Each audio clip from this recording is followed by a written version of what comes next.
Today I was watching YouTube videos all day. I didn't even realize I had wasted my whole day watching these not important dopamine-boosting content for several hours.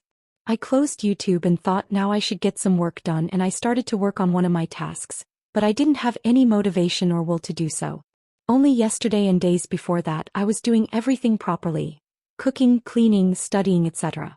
Even though I watched YouTube these days too, the only difference was, it was in moderation just for 15 to 20 minutes, and the content I was consuming was not that dramatic. It was rather calming, motivating, and quite simple. I felt like doing more work after that. And one of the major things to notice was that I was not that invested in that content.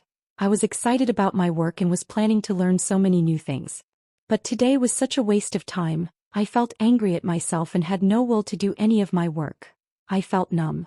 I had felt this way before when I used to binge watch series or doom scroll, so I know I was going to feel better after a few hours or after a nap. I am not saying that you should be productive all the time, but this is not even relaxing. This just made me feel more tired, wasted my time, and added no value to my life. I didn't even feel good after that. This happens to us so many times that it has become normal. Even though we are aware, we don't take any active steps.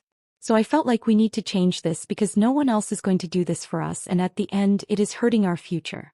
I'm going to start a challenge where I eliminate temporary dopamine-boosting things from my life which are going to harm me in the long run, like doom scrolling, binge-watching, junk food, sitting all day, etc. How am I going to do this? I'm going to start by eliminating junk food because that is a major problem I want to fix. I am going to start cooking with whole foods, trying to include as many fresh vegetables and fruits as I can, just doing one thing at a time with no media around. Cooking is one of the great examples of delayed gratification. This is going to slowly help us fix our dopamine receptors while benefiting our health.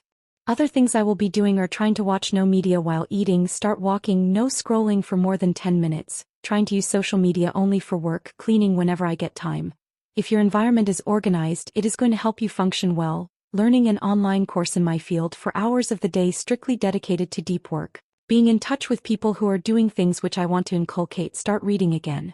These are just some of the things. This may vary for you depending on the changes you want to make, but these are just some of the basics. Change won't be easy. It is important to be consistent and get back on track even though you fail a few times. Let's make a change and take control of our lives.